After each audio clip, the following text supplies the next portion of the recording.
Suku Korowai.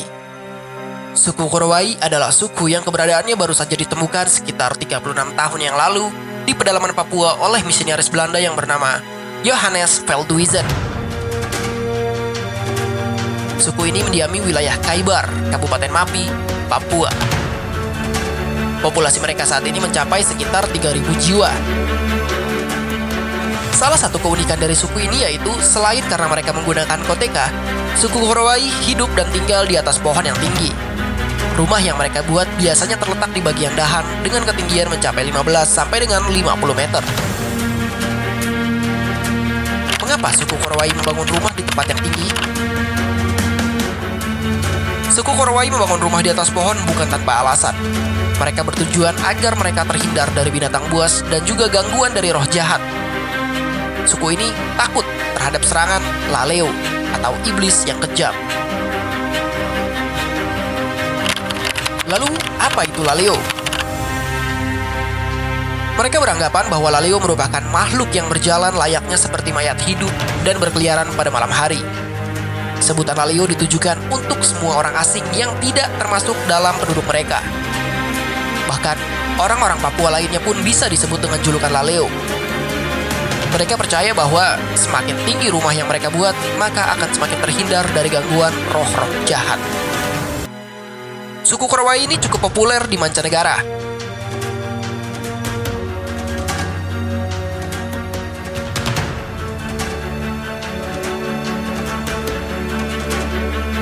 Ada beberapa alasan mengapa mereka bisa begitu dikenal. Yang pertama tentu saja adalah karena kehebatan mereka membangun rumah di atas ketinggian. Suku Korowai tidak sembarangan dalam memilih pohon yang akan dijadikan sebagai tempat tinggal mereka. Mereka akan memilih pohon-pohon yang besar dan kokoh untuk dijadikan sebagai pondasi rumahnya. Kemudian, pucuk pohon tersebut digunduli dan dijadikan sebagai hunian rumah mereka. Seluruh bahan yang mereka gunakan untuk membangun rumah adalah bahan material murni dari alam. Kerangka rumahnya terbuat dari batang-batang kayu kecil, sedangkan lantainya menggunakan cabang pohon.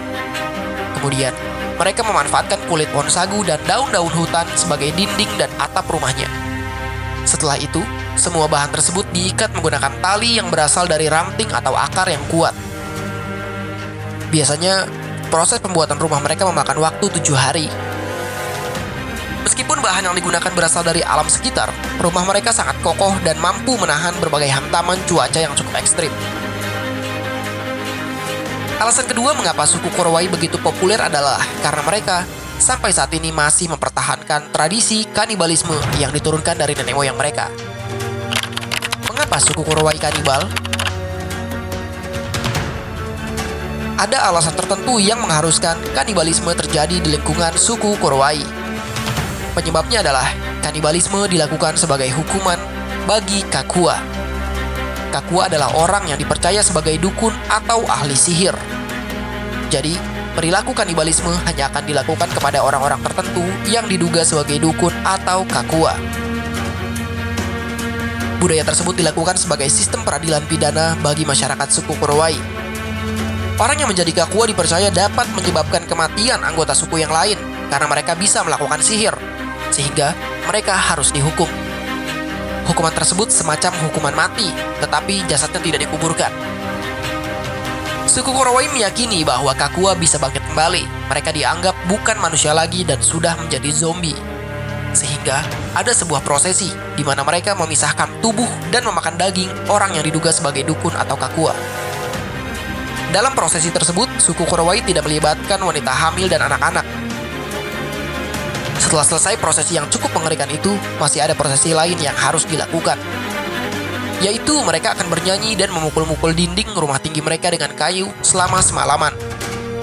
Tidak hanya Kakua, suku Korowai juga akan menghukum warganya yang melakukan kejahatan membunuh, mencuri istri orang lain, merusak sistem pertahanan, serta merusak persediaan makanan mereka. Jadi jelas, mereka tidak memakan daging manusia untuk konsumsi sehari-hari seperti di film-film. Perburuan hewan tetap dilakukan oleh suku Korowai untuk memenuhi kehidupan makan. Biasanya mereka memakan daging ular, kadal, rusa, babi hutan, hingga larva kumbang. Selain berburu, suku Korowai juga menangkap ikan dan udang di sungai. Budaya kanibalisme suku Korowai disalahpahami sebagai budaya makan untuk konsumsi sehari-hari mereka.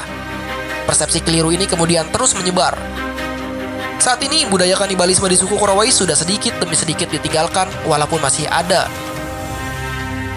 Kontak dengan dunia luar menjadi salah satu faktor berkurangnya sistem hukuman tersebut. Mereka juga mulai diberikan pengetahuan agama seperti Protestan, Katolik, ataupun Muslim.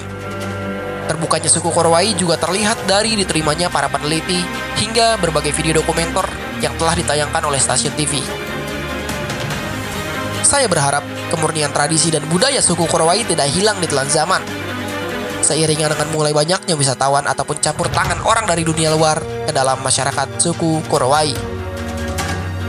Cukup sekian informasi yang saya berikan, semoga bermanfaat dan bisa menambah sedikit wawasan.